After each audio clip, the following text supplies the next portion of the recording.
JB says congrats. Neon Lights. Bella's #1 fan. Catching Fire premiere. Crazy X. It's Tuesday. You are back at Clevver Feed. That's right, I'm Dana Ward with Jocelyn Davis. Let's kick off the show. Woohoo! Justin Bieber hit Twitter to share some love with the lads of One Direction. 1D and JB both released new music yesterday. Justin released his collaboration with R. Kelly on PYD, while One Direction's entire album Midnight Memories leaked a full 7 days early. Well, now Justin's PYD is going head-to-head on the charts with One Direction's new single Diana, and Justin tweeted out to congratulate the band, saying this: "That new 1D song, Diana, is well written. Well done, boys." And Directioners out there are agreeing. Diana from 1D is currently #1 in 81 countries, including almost all of Europe, where the only place they're not at #1 is Germany, where Miley Cyrus is still sitting pretty in the top spot. So what do you guys think of Justin Bieber throwing some love at the lads of One Direction? And which song are you loving more, PYD or Diana? Hit us up and let us know. Get excited because the official music video for Neon Lights is upon us. Thank you, Demi Lovato, for releasing a 15-second teaser. We know that we can expect, no way, neon lights? Yes, Demi's glow-in-the-dark makeup is seriously rad and unlike anything we've seen in a music video. There are also tons of sexy shots of the star in the water, getting rained on and getting sweaty. But above all else, we're just excited to see the full video, which hits on November 21st. Without further ado, take a peek.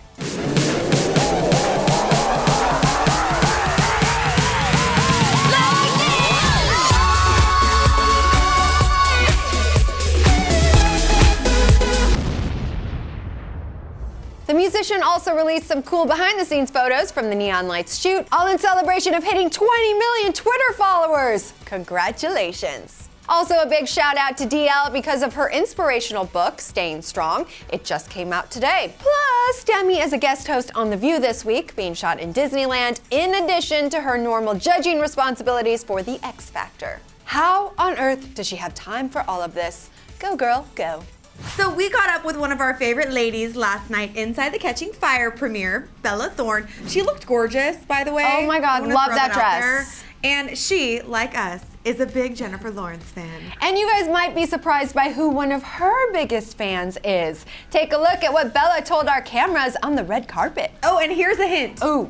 Batman. Batman! Check it out. I saw yesterday that you met Christian Bale. He actually came up to you, is that right? It was the best moment.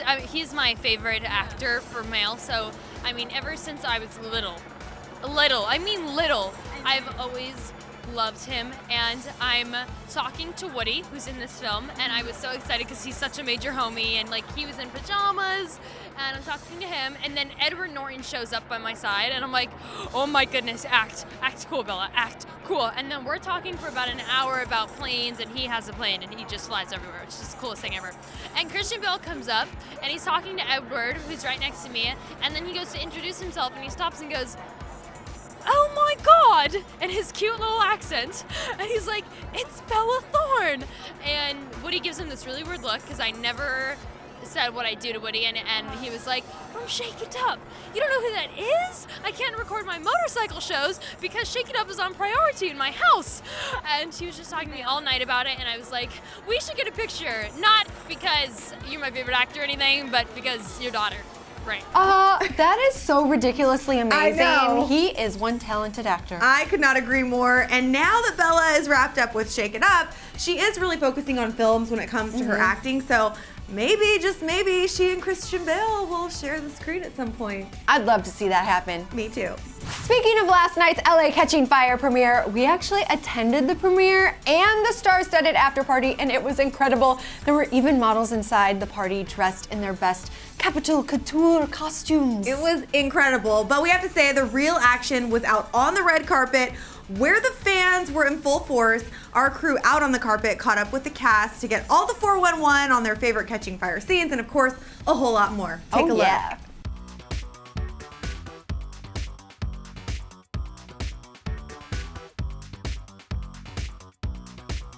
I've gotten in trouble several times talking about the fiercest, coolest scene. But it's the scene where I kill a little old lady do it. Don't tell anybody that I said that. I jump up out of the water like a superhero, and I can't go any further. fine. It's heinous, Okay, but fine. it We was read the book. awesome. It was awesome, yeah. Oh, her dress when she turns into the Mockingjay in the interview. It's amazing. I just got goosebumps. You did? Yeah, I did get goosebumps. I think she's considered a very arrogant person, but she's not so much, she is. She does carry that air about her, but it's just a scare tactic. And at the end of the day, she is someone who has won the games, so she thought she was exempt, and she's not really. She's getting pulled back into the games. And I think in her reaping scene specifically, you'll see a true emotion of being devastated that she's re-entering the games. I feel like I should do like this serious face, like, you know, Like the poster, Katniss. Okay, It's fine. so weird. I'm like, That- I'm Prim, not Katniss. Make sure you check out Catching Fire when it hits theaters on November 22nd. And if you want to see our interviews that Dana did, which are incredible, with Jennifer Lawrence, Josh Hutcherson, you. and a whole lot more, click the link below. Do it. It's time for Hit Us Up. We wanted to hear your opinion about this whole Taylor Swift admitting to receiving crazy ranting emails from one of her exes. She wouldn't go on the record to say who it was, but we wanted to hear what you guys thought. If you want more details, you can click the link below for the full story. There's obviously tons of speculation, and we wanted to hear from you guys who are the best experts. So let's kick it off with Kelly Neal, who said this. Taylor has never exposed who her songs are about. It's usually just assumed by her fans. If someone is mad about a song, then they must have a guilty conscience. She has every right to write a song based on her feelings. That's the beauty of music. I mean, I couldn't have said it better myself. If this person is so upset, then obviously they know the song is about them. Totally. And I think it's fair game if you date a musician like Taylor Swift, who is known to go on the record about her relationships in her songs. Without saying names. Come on. Yeah. Like, it's gonna happen. So if you don't like it, don't date her. Exactly. Up next, Vivian Warner said, no, don't think that she should be so open about other people. It is one thing if she is being nice, but she is not. So, ... Well, these guys probably aren't very nice either if they're inspiring these songs. Yeah, I don't know, it's a two-sided thing. totally. Cheryl Lim said this, there's nothing wrong about composing a song about your experiences. Justin Bieber does it and everyone seems to be fine with it. So why can't Taylor Swift? Good question. Bam! If the guy can do it, the girl can do it. Up next, Amira Sosi said, she is amazing and I respect that she didn't reveal his name.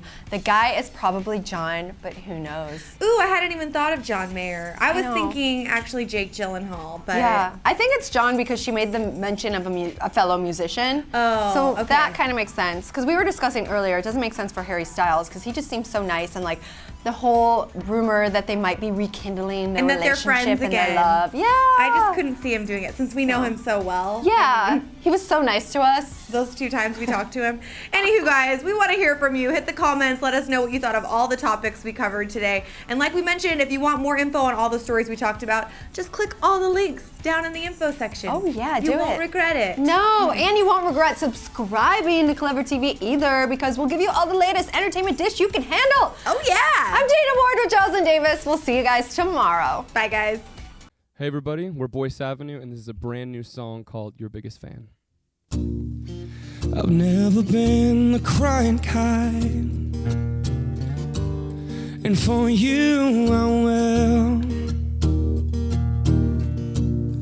I've never let my heart go blind, and for you I will.